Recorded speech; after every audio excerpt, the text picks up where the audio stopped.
Syedaralun, 10 peserta magang diterima bekerja di Rumah Sakit Umum Islam Ibnu Sina Sigli.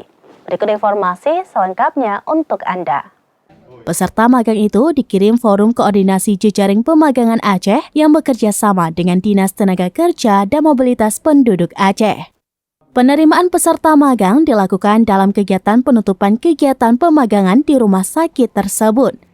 Peserta diberikan hadiah oleh pihak rumah sakit karena dinilai telah berhasil bekerja di rumah sakit selama 6 bulan. Penutupan pemagangan peserta tenaga kesehatan dihadiri Forum Koordinasi Jejaring Pemagangan Aceh Jamaluddin.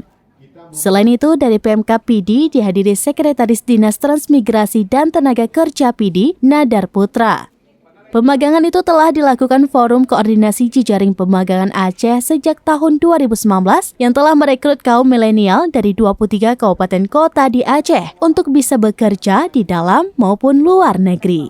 Kurang 6 bulan di Rumah Sakit Ibnu Sina Sigli ada sejumlah 10 orang dan alhamdulillah berkat kerjasama yang baik antara Disnaker Aceh dengan rumah sakit, ke-10 anggota magang yang sudah dimagangkan pada hari ini secara resmi kita angkat menjadi pegawai Rumah Sakit Islam Ibnu Sina Sigli.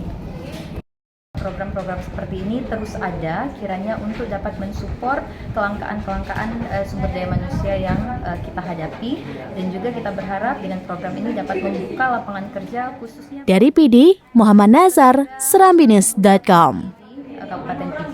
Demikian informasi terkini Syedaralun. Saksikan terus beragam informasi lainnya. Jangan lupa like dan share seluruh akun Serambinews.com.